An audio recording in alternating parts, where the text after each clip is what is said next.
Di ujung tenggara Jawa terbentang sebuah surga ekologis bernama Alas Purwo, yang secara harafiah berarti hutan pertama. Namun, reputasinya di seluruh Nusa Tenggara tidak dibangun di atas keindahan alamnya, melainkan pada statusnya sebagai salah satu tempat yang paling sakral dan paling ditakuti. Ini memunculkan sebuah pertanyaan. Mengapa sebuah tempat yang nyata justru lebih dikenal karena misteri gaibnya?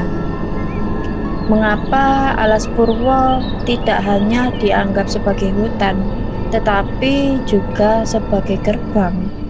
Folklor yang mengelilingi hutan ini sangat terstruktur. Ia diyakini sebagai ibu kota alam gaib, sebuah peradaban paralel.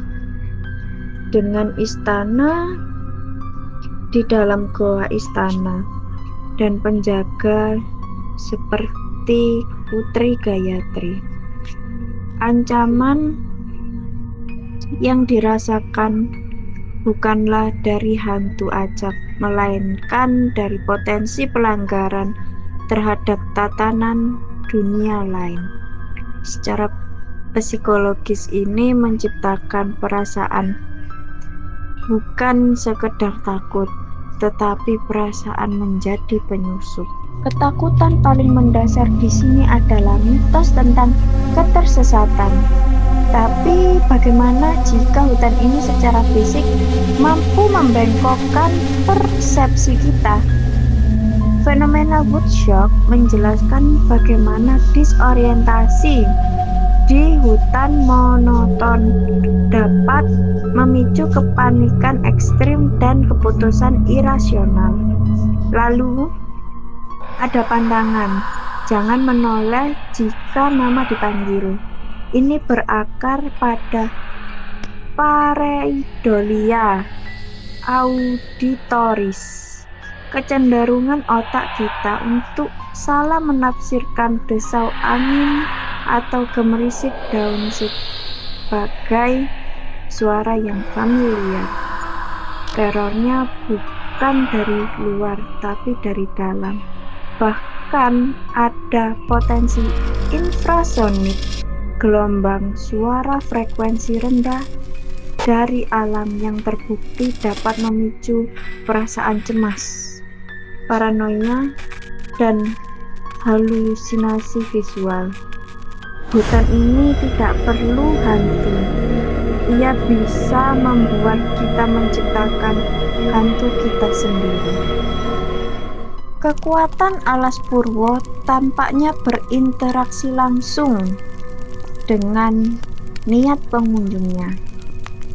Mereka yang datang untuk mencari pesugihan, sebuah perjanjian untuk kekayaan dengan tumbal nyawa manusia, membawa kegelapan mereka sendiri ke dalamnya.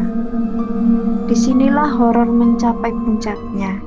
Monster yang sebenarnya bukanlah jin penunggu, melainkan keserakahan dan keputusasaan manusia yang mendorong mereka untuk melakukan pengorbanan paling kecil. Kengerian sejati Alas Purwo mungkin tidak terletak pada roh yang menghuninya, tetapi pada kemampuan untuk bertindak sebagai cermin bagi jiwa manusia. Mungkin memang ada sebuah gerbang di sana, namun gerbang itu mungkin tidak mengarah ke kerajaan jin. Mungkin ia mengarah ke dalam diri, ke hutan belantara yang belum terpetakan di dalam jiwa kita. Dan bagi mereka yang masuk dengan kegelapan di dalam hati, tidak ada jaminan bahwa mereka akan pernah menemukan jalan keluar. Saya DTM Channel, dan tetap waspada.